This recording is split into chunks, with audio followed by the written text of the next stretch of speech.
આજે press conference જે અમે કહ્યું હતું કે નવરાત્રિ કરીશું અને ગૌશાળા અમે બનાવીશું ગરીબ વિદ્યાર્થીઓના અભ્યાસ માટેનો અમારો એક સંકલ્પ હતો।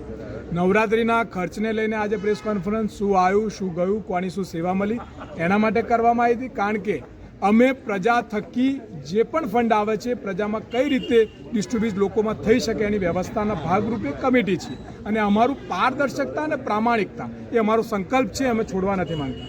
અમે લોકોની જેમ કરોડોની નવરાત્રિ આ ફંક્શન કરી અને એના હિસાબો ના આપીએ અને કરોડો રૂપિયા ક્યાં ક્યાંય પ્રજાએ આપેલા પ્રજાને ખબર ના હોય તો એવું માનવું કે સનાતન ધર્મ માં અંબેનું પાપ લાગે। અને હું સનાતની પણ છું અને સાચો દેશભક્ત પણ છું અને માનવતાવાદી વ્યક્તિ છું, એટલે અમે આજે એના હિસાબો રજૂ કર્યા છે। અને ગૌશાળા જે અમારું કામ છે, નવરાત્રિમાં અમને જે પણ નુકસાન ગયું હોય છતાં પણ અમે એ ગૌશાળાનો સંકલ્પ પૂરો કરીશું। ગરીબ વિદ્યાર્થીઓ માટેની ફીનો સંકલ્પ પણ પૂરો કરીશું। મૈત્રી પરિવારના અમારા 11 વર્ષ થયા છે। કેમ મૈત્રી પરિવાર, શું કામ મૈત્રી પરિવાર? તો ભગતસિંહનો માનવતાવાદી વિચારનું અભિયાન ચલાવી છે।